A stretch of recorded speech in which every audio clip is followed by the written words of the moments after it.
معزز حاضرین، حضور کی آمد کے سلسلے میں حضور کا میلاد منایا جا رہا ہے، بڑی شوق کے ساتھ، بڑی عقیدت کے ساتھ، اور یہ سارا نظام بنا نسبت کے، بنا عشق کے. اور پھر یہ کیسا عشق ہے؟ پھر کیسا عشق ہے؟ ابھی دیکھا نہیں ہے، ابھی دیکھا نہیں ہے، ابھی ملاقات نہیں ہوئی، ابھی دیکھا نہیں ہے، ابھی ملاقات نہیں ہوئی، ابھی تو فقط سنا ہے، ابھی تو فقط سنا ہے. سن کے یہ حال ہے کہ بندہ بے حال ہے، اور جب ان کا خیال ہے تو پھر وہ بے مثال ہے. سبحان اللہ. کیونکہ یہی ایک خیال ہے جو بندے کو بے مثال بنا دیتا ہے. کیونکہ بے مثل کا خیال، بے مثل کی نسبت، بے مثل سے تعلق بندے کو بے مثال بنا دیتا ہے. کیونکہ اصل میں نسبت اتنی اعلیٰ ہوتی ہے، تعلق اتنا اعلیٰ ہوتا ہے. تھوڑا سا ذرا ساؤنڈ سیٹ کریں، ہم جا کے خود چلے جائیں. تو میں چونکہ گزارش یہ کر رہا تھا کہ یہ سارا اہتمام شوق کی بات ہے، اللہ ہر ایک کو نصیب کرے. اس کا تعلق مال و دولت سے بھی نہیں ہوتا کہ بہت زیادہ نظام ہو تو پھر ہی بندہ حضور کا میلاد سجا سکتا ہے. اور کبھی ذہن میں سوال آتا ہے، یار ہم آمد مصطفیٰ کے نعرے لگاتے پھرتے ہیں، حضور کا میلاد مناتے پھرتے ہیں، زبان سے نہ کریں یہ سوال یا کریں، کبھی دل میں یہ کیفیت آتی ہے، کیا پتہ سرکار دیکھتے ہیں، ان کی نگاہ بھی کبھی پڑی ہوگی، کیا ہم بھی ان کی نظروں میں کبھی آئے ہوں گے؟ اب دیکھیں، میں اس حدیث سے اپنی گفتگو کا آغاز کرنے لگا ہوں. مسند احمد بن حنبل میں ایک حدیث مبارکہ آئی، حضرت جابر بن سمرہ رضی اللہ تعالیٰ عنہ اس حدیث کے راوی، اور جامع ترمذی میں بھی یہ حدیث مبارکہ ہے. حضور تاجدار کائنات فرماتے ہیں، انی لعارف حجرم بمکہ، میں مکہ کے اس پتھر کو بھی پہچانتا ہوں. میں مکہ کے اس پتھر کو بھی پہچانتا ہوں. انی لعارف حجرم بمکہ کان یسلم علی قبل ان ابعث. میں تو اس پتھر کو بھی پہچانتا ہوں، ابھی بعثت کا اعلان نہیں ہوا تھا، ابھی اعلان نبوت نہیں ہوا تھا، وہ پتھر بھی مجھ پر سلام بھیجتا تھا. حضور کا پتھر کو پہچاننا یہ تو کوئی بڑی بات نہیں، وہ تو ہر ایک کو پہچانتے ہیں. یہ تو کوئی بڑی بات نہیں کہ وہ ہر ایک کو پہچانتے ہیں. کمال کی بات تو یہ ہے کہ پتھر حضور کو پہچانتا تھا، ابھی حضور کے لبوں سے یہ اعلان نہیں ہوا تھا، ابھی یہ اعلان نہیں ہوا تھا. قبل ان ابعث، ابھی بعثت نہیں ہوئی تھی، لیکن پتھر درود بھیجتا تھا. میں جانتا ہوں اس پتھر کو. حضور پتھر کو جانتے ہیں تو کیا اپنے امتی کو نہیں جانتے؟ حضور پتھر کو جانتے ہیں تو ایک امتی جو عشق کے ساتھ، جو محبت کے ساتھ، جو خلوص کے ساتھ نسبت جوڑ لے اور آنسو بہاتے بہاتے حضور کو یاد کرے، تو یہ کیسے ہو سکتا ہے؟ محروم فیض رہ جائے. یہ کیسے ہو سکتا ہے کہ اس کے بخت نہ جاگے؟ یہ کیسے ہو سکتا ہے کہ اس میں روانی نہ آئے؟ یہ کیسے ہو سکتا ہے اس میں تلاطم نہ آئے؟ یہ کیسے ہو سکتا ہے کہ اندر طوفان کھڑا نہ ہو؟ عشق کے ساتھ، محبت کے ساتھ، خالصیت کے ساتھ، اس کے ہاں صرف خالصیت چلتی ہے، اس کے ہاں خالصیت چلتی ہے۔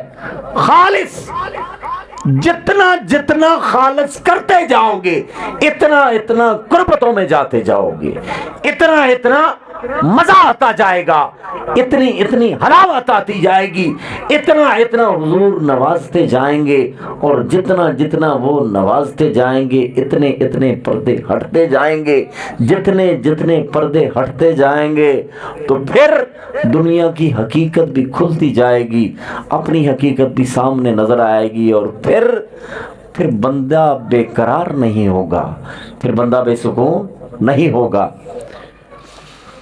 میں نے یہ حدیث مبارکہ اس لیے سنائی ہے کہ یہاں سے ابتدا ہے۔ کیوں بیٹھے ہیں؟ کس کے انتظار میں بیٹھے ہیں؟ ہمیں دکھائی دیں یا نہ دیں، ہمیں سنائی دیں یا نہ دیں، ہم سنائی دیتے ہیں انہیں، ہم دکھائی دیتے ہیں انہیں۔ ان کی نگاہ ہمارے اوپر ہے، ان کی عطا ہمارے اوپر ہے، ان کے عشق کی خیرات مسلسل مل رہی ہے، ان کے نور کی عطا مسلسل آ رہی ہے۔ یہ آ رہی ہے تو یاد ہے، ان کا ذکر کرنے والی تو کل مخلوقات ہیں، ہر ایک ذکر کرتا ہے۔ تو سرکار فرماتے ہیں انی لأعرف حجرا بمکہ، میں مکہ کے اس پتھر کو پہچانتا ہوں، کان یسلم علیہ، جو مجھ پر درود و سلام پڑا کرتا تھا، قبل ان ابعثا، ابھی میری بعثت نہیں ہوئی تھی، ابھی اعلان نبوت نہیں ہوا تھا، وہ درود پڑھتا تھا۔ وَإِنِّي لَأَعْرِفُهُ الْآن، اور سنو میں اب بھی اس پتھر کو پہچانتا ہوں، میں اب بھی اس پتھر کو پہچانتا ہوں۔ کوئی جموال شریف میں انہیں یاد کرے، کوئی مریال میں یاد کرے، کوئی شکرگڑھ میں کرے، کوئی راول پنڈی میں کرے، کوئی جہاں جہاں بھی کرے، حضور پتھر کو جانتے ہیں تو امتی کو نہیں جانتے۔ حضور پتھر کو جانتے ہیں تو کہا امتی محروم فیض رہ سکتا ہے؟ اور پھر یہ سارے کا سارا عمل محبت کی وجہ سے ہوتا ہے۔ بعض اوقات اعمال کی کمی رہ جاتی ہے، بعض اوقات عملوں کی کمی رہ جاتی ہے، لیکن ادھر عمل بعد میں تولے جائیں گے، نیت پہلے تولی جائے گی۔ حضرت انس بن مالک رضی اللہ تعالیٰ عنہ ایک حدیث مبارکہ میں آپ بیان کرتے ہیں، بڑے ہی پیارے صحابی ہیں سرکار کے، تقریباً 10 سال سے بھی زیادہ عرصہ حضور کی خدمت میں رہے ہیں، سبحان اللہ، شب و روز سرکار کی خدمت میں کوئی کام نہیں۔ سوچنے والی بات ہے،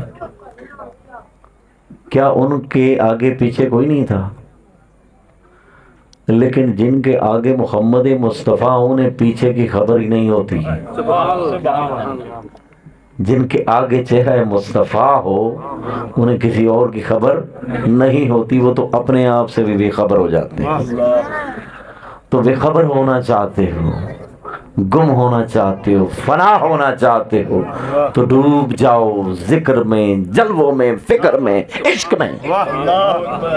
جتنا جتنا ڈوبتے چلے جاؤ گے، جتنا جتنا فنا ہوتے چلے جاؤ گے، جتنا جتنا گم ہوتے چلے جاؤ گے، اتنا اتنا برتر ہوتے چلے جاؤ گے، اتنا اتنا عروج ملے گا، اتنا اتنا کمال ملے گا، اتنی اتنی رفت ملے گی، اتنا اتنا مقام رب دے گا۔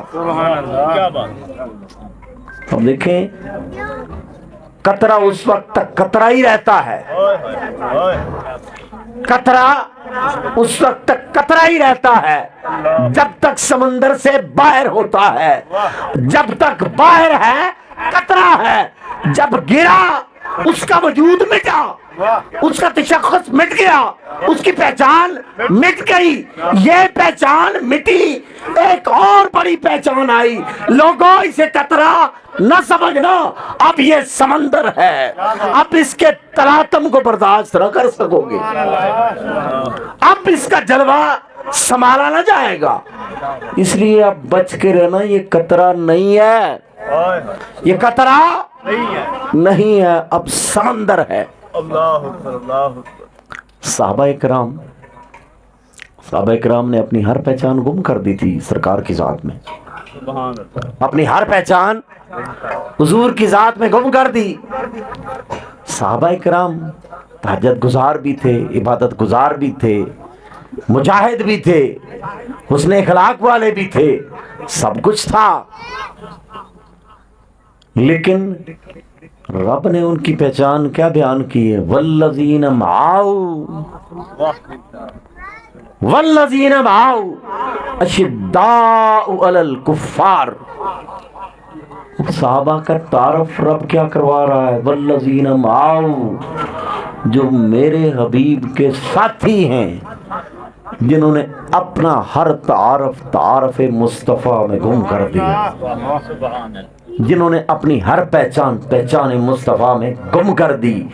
فقط یہی پہچان ہے کہ وہ حضور پہ واری جاتے ہیں، حضور پہ جان نچھاور کر دیتے ہیں، حضور جو حکم کرے وہ حکم لبوں سے نکلنے سے پہلے حضور کی پلکوں کے اشارے بھی سمجھتے ہیں، وہ چاہت مصطفیٰ کو سمجھتے ہیں۔ حضور کے ذات میں اتنا گم، اتنی فنائیت۔ اب یہ صحابہ کرام تھے۔ میں گزارش کر رہا تھا کہ حضرت انس بن مالک رضی اللہ تعالیٰ عنہ آپ فرماتے ہیں ایک شخص حضور صلی اللہ علیہ وسلم کے پاس آیا اور آپ سے پوچھا، یا رسول اللہ متی الساعہ، حضور قیامت کب آئے گی؟ حضور قیامت کب آئے گی؟ سرکار نے پوچھا، وَمَاذَا أَعْدَدْتَ لَهَا، تم نے تیاری کیا کی ہے قیامت کی؟ وَمَاذَا أَعْدَدْتَ لَهَا، تم نے کیا تیاری کی ہے؟ آگے سے جواب کیا آتا ہے؟ قَالَ لَا شَيْءٍ، حضور کوئی بھی تیاری نہیں ہے، حضور کوئی بھی تیاری نہیں ہے۔ وہ حضور کا صحابی تو کیا وہ نمازی نہیں ہوگا؟ ذرا اپنے آپ سے سوال کریں، ہو حضور کا صحابی تو کیا وہ نمازی نہیں ہوگا؟ ہو حضور کا صحابی تو کیا مجاہد نہیں ہوگا؟ ہو حضور کا صحابی تو کیا حج نہیں کرے گا؟ کیا عمرہ نہیں کرے گا؟ ہو حضور کا صحابی تو کیا قرآن کی تلاوت نہیں کرتا ہوگا؟ وہ حضور کا صحابی تو کیا انفاق فی سبیل اللہ نہیں کر رہا ہوگا؟ لیکن صحابی رسول کی نظر اپنے عمل پہ نہیں جا رہی،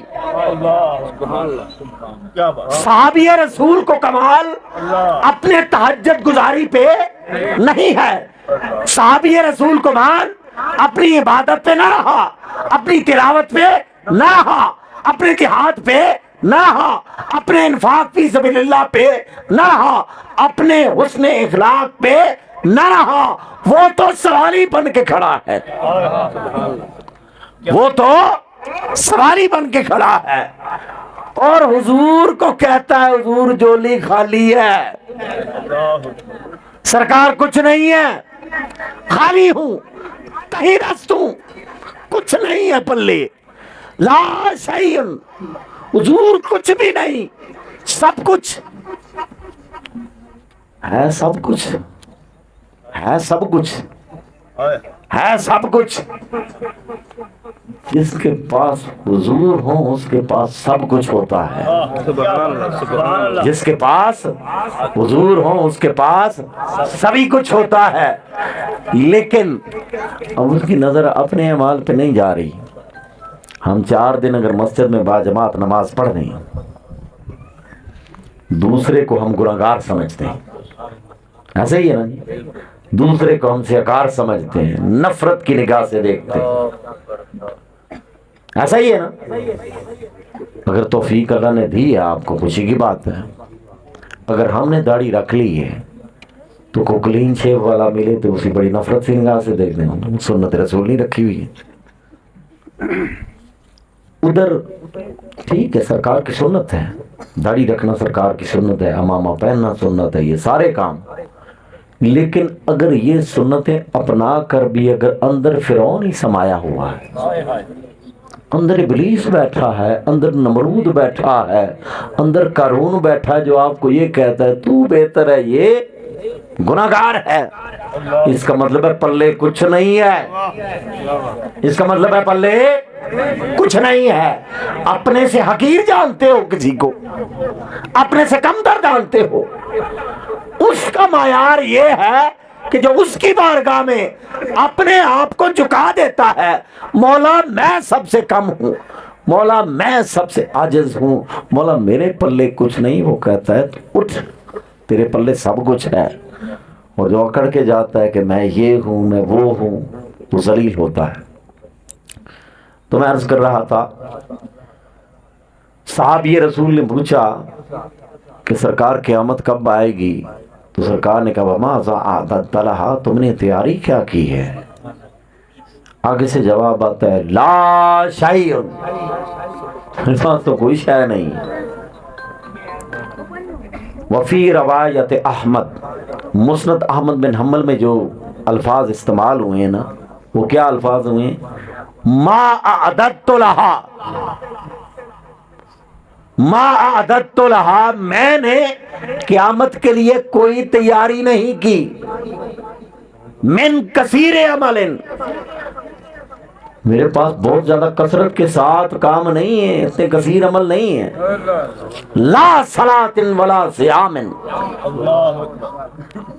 میرے پاس نمازوں کی کثرت بھی نہیں ہے، میرے پاس روزوں کی کثرت بھی نہیں ہے، حضور نمازوں پہ مان نہیں، حضور روزوں پہ مان نہیں، حضور جہاد پہ مان نہیں، ما اعددت لها کثیر عمل لا صلاۃ ولا صیام، نہ نمازوں پہ مان رہا نہ روزوں پہ مان رہا، اور مان جب ہر طرف سے ہٹ کے، جب ہر طرف سے نگاہ ہٹی، نگاہ رخ مصطفیٰ پر پڑی، کہا کسی طرف دھیان نہیں ہے، ما اعددت لها کثیر عمل لا صلاۃ ولا صیام الا انی احب اللہ ورسولہ، بس ایک چیز پہ مان ہے مجھے، اپنے دل پہ ایک چیز کا مان ہے، یہ دل حضور آپ سے جڑا ہوا ہے، اس دل میں آپ کا ٹھکانا ہے، اس دل میں آپ کا بسیرا ہے، اس دل میں آپ کا ڈیرا ہے،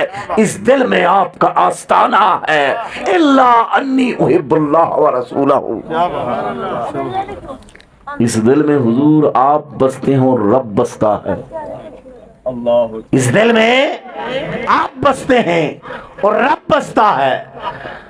اب دیکھیں، رب سے محبت حق ہے، رب سے محبت حق ہے، والذین آمنوا اشد حبا للہ، اور جو ایمان والے ہیں نا وہ اللہ سے بڑی شدید محبت کرتے ہیں۔ تو دیکھیں اللہ نے اپنے عاشق بنائے کیسے؟ عشق کی ابتدا تو دیکھنے سے ہوتی ہے نا، عشق کی ابتدا دیکھنے سے ہوتی ہے، محبت کا آغاز حسن سے ہوتا ہے، پہلے نظر پڑتی ہے چہرے پہ، پھر ہی اندر سے دل اچھل اچھل کے جاتا ہے نا، تو اس رب سے عشق کر بیٹھے بنا دیکھے، بیٹھے بنا دیکھے، لامکان کا باسی ہے، کہاں پہ رہنے والا ہے کوئی خبر نہیں، عشق کر بیٹھے پتہ نہیں، اس نے تو اپنا آپ دکھایا ہی نہیں، اس نے اپنا آپ دکھایا ہی نہیں، یہ نہیں کہ وہ دکھا نہیں سکتا، ہماری یہ آنکھیں دیکھ ہی نہیں سکتی، ہماری یہ آنکھیں دیکھ ہی نہیں سکتی، مگر اس نے دکھایا اپنے حبیب کو، اس نے دکھایا اپنے حبیب کو۔ جب اللہ کی بارگاہ میں عرض کی نا حضرت موسیٰ علیہ السلام نے کہ مولا تیرا کلام بڑا پیارا ہے، حضرت موسیٰ کلام کرتے تھے نا رب سے، مولا تیرا کلام بڑا پیارا ہے، جیسے ہی میرے کانوں میں پڑتا ہے رس گھولتا جاتا ہے، میری روح تک میں تازگی آ جاتی ہے۔ کلام اتنا پیارا ہو تو مولا تو کتنا پیارا ہوگا، تیرا حسن کتنے کمال پر ہوگا۔ تو جب کلام سن کے دل مچلا نا، جب کلام سننے کے دل میں بےتابی آئی تو عرض کر بیٹھے رب ارنی انظر الیک، رب ارنی انظر الیک، مولا مجھے اپنا آپ دکھا، انظر الیک تاکہ میں نظریں ڈالوں تیری جانب، انظر الیک میں تیری جانب اپنی نگاہ ڈالوں۔ آگے سے جواب آتا ہے لن ترانی، تو ہرگز مجھے نہیں دیکھ سکتا، ولیکن انظر الی الجبل، پہاڑ کی جانب دیکھ۔ یہ واقعہ چونکہ علماء سے آپ نے سنا ہوا ہے، اور جب کچھ بھی نہ بن پڑا نا تو پھر حضرت علامہ اقبال بڑے پیارے انداز میں اس ذوق اور شوق کو وضاحت کرتے ہیں، کبھی اے حقیقت منتظر، کبھی اے حقیقت منتظر۔ ایک ہوتا ہے منتظر، منتظر وہ ہوتا ہے جو کسی کا انتظار کر رہا ہو، اور منتظر وہ ہوتا ہے جس کا انتظار کیا جا رہا ہو۔ ایک منتظر ہوتا ہے جو کسی کا انتظار کر رہا ہوتا ہے، کسی کی راہوں میں بیٹھا ہوتا ہے، کسی کی راہوں میں بیٹھا ہوتا ہے، آوزاری کر رہا ہوتا ہے، رو رہا ہوتا ہے۔ اور ایک ہوتا ہے منتظر، وہ دیکھ رہا ہوتا ہے تڑپ کتنی ہے، بےتابی کتنی ہے، وہ دیکھ رہا ہوتا ہے۔ تو حضرت علامہ اقبال رحمۃ اللہ علیہ فرماتے ہیں کبھی اے حقیقت منتظر، اے وہ حقیقت جس کے انتظار میں کل زمانہ ہے، کبھی اے حقیقت منتظر نظرا لباس مجاز میں، کبھی مجازی لباس میں بھی تو سامنے آ، حقیقی لباس میں تو یہ نظریں تجھے نہیں دیکھ سکتی۔ حقیقی لباس میں سیدنا موسیٰ علیہ السلام نہیں دیکھ سکے، ہم کہاں دیکھیں گے؟ طلب انہیں بھی تھی، طلب مولا ہمیں بھی ہے۔ کبھی اے حقیقت منتظر نظر آ لباس مجاز میں کہ ہزاروں سجدے تڑپ رہے ہیں میری جبین نیاز میں، ارے اس ماتھے میں ہزاروں سجدے تڑپ رہے ہیں، مولا تو سامنے آ میں سجدہ کروں، مولا تو سامنے آ میں سجدہ کروں۔ تو اس وقت پھر اعلان ہوا لوگوں اپنی نگاہیں کر لو سیدہ آمنہ سلام اللہ علیہا ان کے گھر کی طرف، اے آسمان تو بھی اپنی رونق لے کر نیچے آ جا، ستاروں نیچے آ جاؤ، چاند بھی نیچے آ جائے، فرشتوں نیچے آ جاؤ، حوروں غلمان سب نیچے آ جائیں، سیدنا مریم سلام اللہ علیہا آپ بھی نیچے آ جاؤ، حضرت آسیہ بھی نیچے آ جائے، ارے سارے منتظر ہیں لباس مجاز میں دیکھنے کے، آؤ آؤ آج سیدہ آمنہ کے گھر میرا مصطفیٰ آ گیا ہے، آؤ آؤ دیکھنا چاہتے ہو۔ کبھی ہے حقیقت منتظر نظرا لباس مجاز میں، یہ مجازی لباس میں میرا مصطفیٰ تمہیں دکھائی دے گا، اسے دیکھتے ہی تم کلمہ پڑھ لو گے، اسے دیکھتے ہی تم کلمہ پڑھ لو گے۔ کبھی اے حقیقت منتظر نظرا لباس مجاز میں کہ ہزاروں سجدے تڑپ رہے ہیں میری جبین نیاز میں، میرے ماتھے میں تو ہزاروں سجدے تڑپ رہے ہیں، مولا تو سامنے آئے تو میں تجھے سجدہ کروں۔ تو میں آپ کو حدیث مبارکہ سنا رہا تھا، صحابی رسول کہتے ہیں حضور مال کی کثرت نہیں ہے، نہ نمازوں کی کثرت ہے، نہ روزوں کی کثرت ہے، الا انی احب اللہ و رسولہ، ایک چیز ہے میں اللہ اور اس کے رسول سے محبت کرتا ہوں۔ کالا، سرکار نے جب یہ سنا نا تو سرکار نے چھوٹا سا جواب دیا، کیونکہ ان کا چھوٹا بھی بہت بڑا ہوتا ہے۔ واہ کیا بات، ان کا چھوٹا بھی بہت بڑا ہوتا ہے۔ سورہ کوثر 3 آیات، چھوٹی آیات کے حساب سے بڑی اتنی کہ اس کی وسعت کو کوئی پا نہیں سکتا۔ آپ نے جواب میں کیا کہا؟ انت مع من احببتا، اے میرے صحابی اسی کے ساتھ ہوگا جس سے تو محبت کرتا ہے، تو اسی کے ساتھ ہوگا جس سے تو محبت کرتا ہے۔ پریشانی کس چیز کی؟ اب دیکھنا یہ ہے کہ محبت کا رخ کس طرف ہے، دل کا میلان کس طرف ہے، دل کس طرف کو کھچا کھچا چلا جاتا ہے۔ سرکار نے فرمایا انت مع من احببتا، تو اسی کے ساتھ ہوگا جس سے تو محبت کرتا ہے۔ قال انس، جب حضرت انس بن مالک نے یہ سنا نا تو اس وقت سرکار نے فرمایا قال انس فما فرحنا بشیء، کسی چیز نے ہمیں اتنا خوش نہیں کیا۔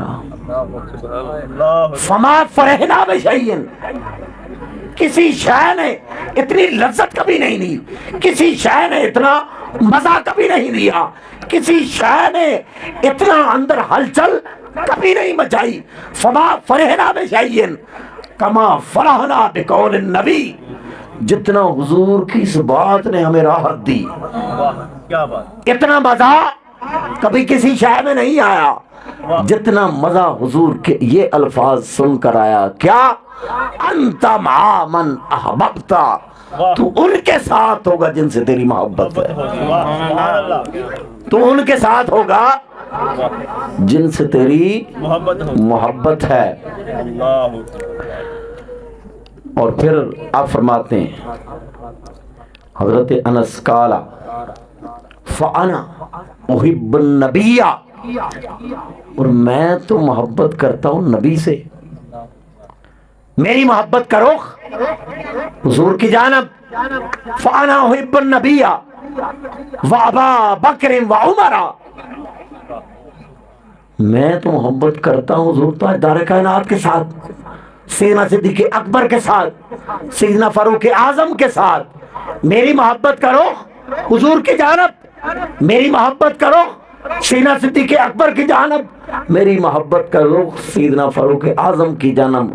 وہ آرجو، اور مجھے امید بھی ہے، وہ آرجو ان اکون معاہم، اور مجھے امید ہے، یقین ہے کہ میں انہی کے ساتھ ہوں گا۔ وَإِن لَّمْ أَعْمَلْ، اگرچہ کہ میں عمل ایسا نہ کر سکا، وَإِن لَّمْ أَعْمَلْ بِمِثْلِ أَعْمَالِهِمْ، اعمال میں وہ مجھ سے بڑے ہیں، عمل ان کے بہتر ہیں، حضور کے عمل کے ساتھ تو کسی کا عمل لگ نہیں سکتا، سیدنا صدیق اکبر کے عمل کے ساتھ کسی کا عمل لگ نہیں سکتا، سیدنا فاروق اعظم کے ساتھ، ان کے اعمال کے ساتھ تو کسی کا عمل نہیں لگ سکتا۔ لیکن ارجو، مجھے امید ہے، ان اکون معاہم، کہ میں بھی ان کے ساتھ ہوں گا۔ وَإِن لَّمْ أَعْمَلْ بِمِثْلِ أَعْمَالِهِمْ۔ اب دیکھیں محبت کی بات ہے، محبت نے لا کے بٹھا دیا نا آپ کو۔ اس دور میں محافل میں آنا، محافل میں بیٹھنا، کوئی بٹھائے تو بندہ بیٹھتا ہے، کو بلائے، ایک تو شفیق صاحب نے آپ کو بلایا نا، کوئی بلائے، کوئی بلائے تو پھر بندہ آتا ہے، کسی کے بلاوے پہ آتا ہے، اور بلاوا جن کا ہے انہی کا ہے۔ تو میں بات کر رہا تھا کہ محبت کی وجہ سے یہ سارا نظام، محبت کی وجہ سے سارا نظام ہے۔ جو آیا کریمہ میں نے تلاوت کی ہے سورہ شعراء، رب العالمین ارشاد فرماتا ہے الذی یراک حین تقوم، الذی یراک، وہ ذات تو دیکھتی ہے آپ کو، الذی یراک حین تقوم، جب بھی آپ قیام کرتے ہیں وہ رب دیکھتا ہے۔ وہ مولا تجھے اور کوئی کام نہیں، تو فقط اپنے حبیب کو ہی دیکھتا ہے۔ الذی یراک حین تقوم، میرا مصطفیٰ جب بھی قیام کرے، میرا مصطفیٰ جب بھی رکوع کرے، میرا مصطفیٰ جب بھی عبادت کرے، مجھے میرے حبیب کے انداز عبادت سے اس قدر لگن ہے، اس قدر میلان ہے، یہ جب بھی کھڑا ہوتا ہے میری نگاہیں میرے مصطفیٰ پر ہوتی ہیں، یہ قیام میں ہو میری نگاہیں میرے مصطفیٰ پر ہوتی ہیں، یہ سجدے میں ہو تو میری نگاہیں میرے مصطفیٰ پر ہوتی ہیں۔ لوگوں تم کیا سمجھتے ہو؟ الذی یراک حین تقوم، جب بھی آپ قیام کرتے ہیں وہ تو آپ کو دیکھتا ہے۔ تہجد کے وقت حضور جب بھی آپ کو اس کے بنانے کے لیے کھڑے ہوتے ہیں، الذی یراک، وہ تو آپ کو دیکھتا ہے۔ کیا بات، وتقلبک فی الساجدین، اور سجدہ گزاروں میں ان کے پلٹنے میں بھی وہ آپ کو ہی دیکھتا ہے، ان کے پلٹنے میں بھی وہ آپ کو ہی دیکھتا ہے۔ سجدہ گزار، اصل میں جس موضوع پہ میں نے بات کرنی تھی نا، وہ حضور کی نسب کے اوپر میں نے بات کرنی تھی، کیونکہ انسان ہے نا، اور جتنی بھی مخلوقات ہیں، انسان کو رب العالمین نے سوچنے سمجھنے کی صلاحیت دی ہے۔ اور پھر عرب والے فخر والے، واہ کیا بات، عرب والے فخر والے، اور ان کا فخر بنتا بھی ہے، ان کا فخر بنتا بھی، بنتا بھی ہے۔ واہ کیا بات، ہمارا فخر یہ ہے کہ ہم نسبت ہے ان کے ساتھ، واہ ہمارا فخر یہی ہے، یہی ہے، ہمیں قدموں میں بٹھا لے ہمارا یہی فخر ہے، اللہ، ہمارا یہی فخر ہے۔ اب کوئی بھی انسان دوسرے انسان کی عزت اس وقت تک نہیں کرتا جب اپنے سے بہتر نہ اسے جانے، جب اپنے سے افضل نہ اسے سمجھے، اور فضیلت کی ابتدا نسب سے ہوتی ہے۔ اس کا باپ کون ہے، اس کا دادا کون ہے، اس کا باپ کون ہے، اس کا باپ کون ہے۔ ہمارے یہاں بھی یہی چلتا ہے نا، کس برادری کا ہے، کس قبیلے کا ہے۔ تو حضور کا قبیلہ تو سب سے بڑا قبیلہ ہے، کیا بات، کیا بات، حضور کی برادری تو سب سے بڑی برادری ہے۔ اور جتنے بھی انبیاء کرام آئے نا، کوئی بھی نبی نسب کے حساب سے کسی کم نسب میں نہیں آیا، کہ جو بھی اس کے نبی کو دیکھے پہلا اعتراض یہ نہ کرے یہ نسب کیسا تھا۔ میرے نسب کو دیکھو، میرا نسب سب سے اعلیٰ ہے۔ واہ کیا بات، تو وَتَقَلُّبَكَ فِي السَّاجِدِينَ، اور حضور آپ کے نسب میں آپ کے والد ماجد، آپ کے دادا جان، ان کے والد ماجد، سارے کے سارے ساجدین۔ وَتَقَلُّبَكَ فِي السَّاجِدِينَ، اے میرے مصطفیٰ میں تجھے اب سے تو نہیں دیکھ رہا، واہ کیا بات، میں تجھے اب سے تو نہیں دیکھ رہا۔ کائنات بعد میں بنی، لو بعد میں بنی، قلم بعد میں، کرسی بعد میں، عرش بعد میں، یہ کائنات بعد میں، فرشتے بعد میں، آدم بعد میں۔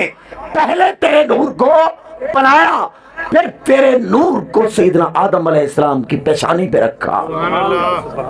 میں سیدنا آدم علیہ السلام کی پیشانی کو بھی دیکھتا رہا، کیا بات، اور جہاں جہاں پہ بھی میرے مصطفیٰ تیرا نور گیا، ہر ایک سجدہ گزار تھا،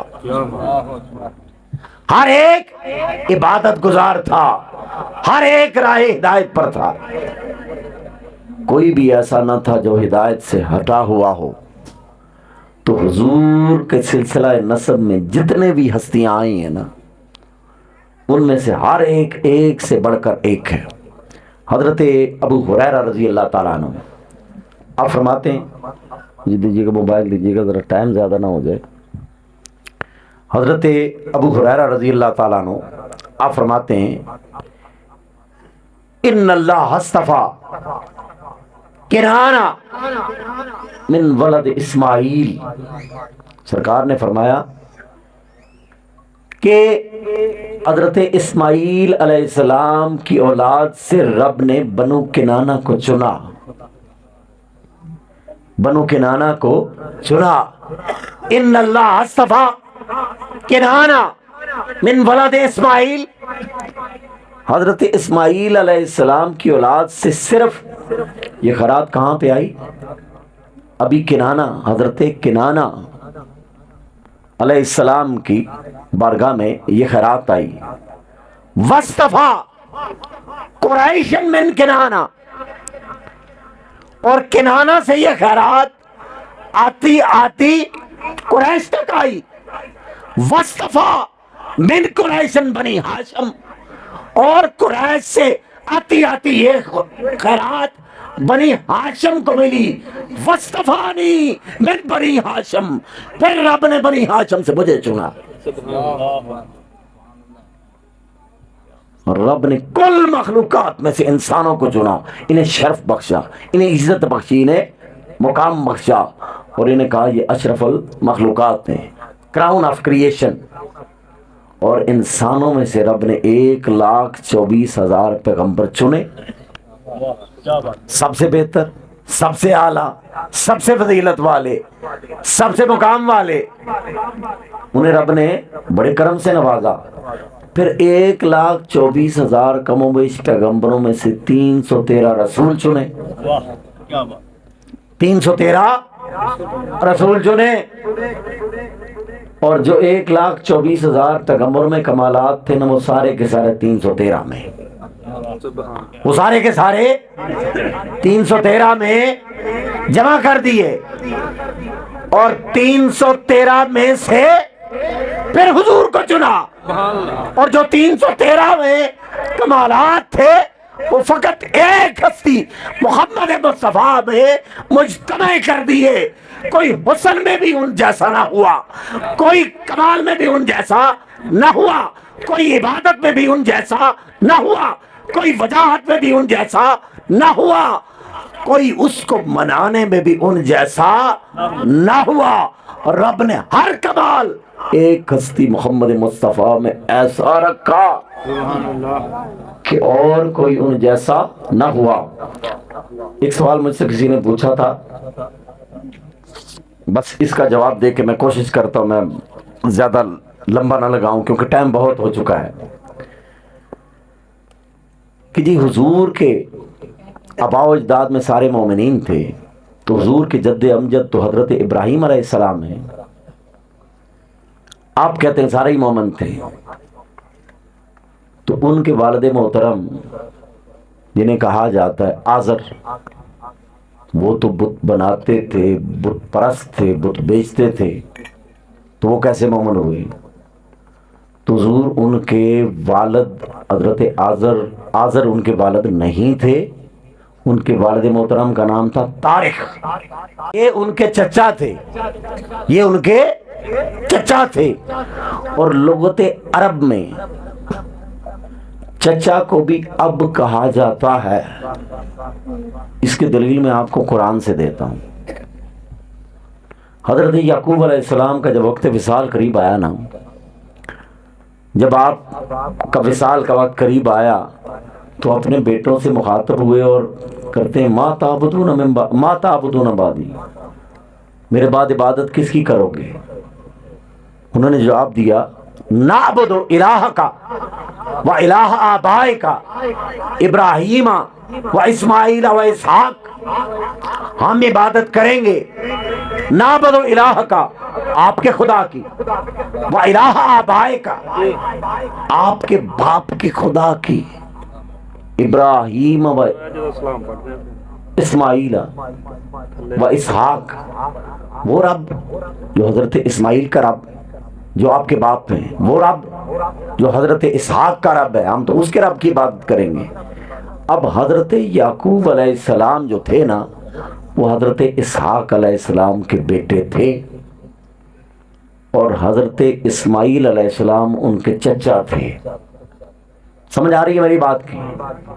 حضرت اسماعیل علیہ السلام ان کے چچا تھے، حضرت اسحاق علیہ السلام ان کے بیٹے تھے، اور قرآن میں آ رہا ہے نعبد الہ کا و الہ آبائی کا ابراہیم و اسماعیل و اسحاق، ابراہیم علیہ السلام کو بھی باپ، اسماعیل علیہ السلام کو بھی باپ، اسحاق علیہ السلام کو بھی باپ تو اسحاق علیہ السلام تھے، لیکن لفظ اب چچا کا آیا نا، تو ان کے والد کا نام طارق تھا، اور وہ موحد تھے، توحید پرست تھے، وہ توحید چھوڑنے والے نہ تھے۔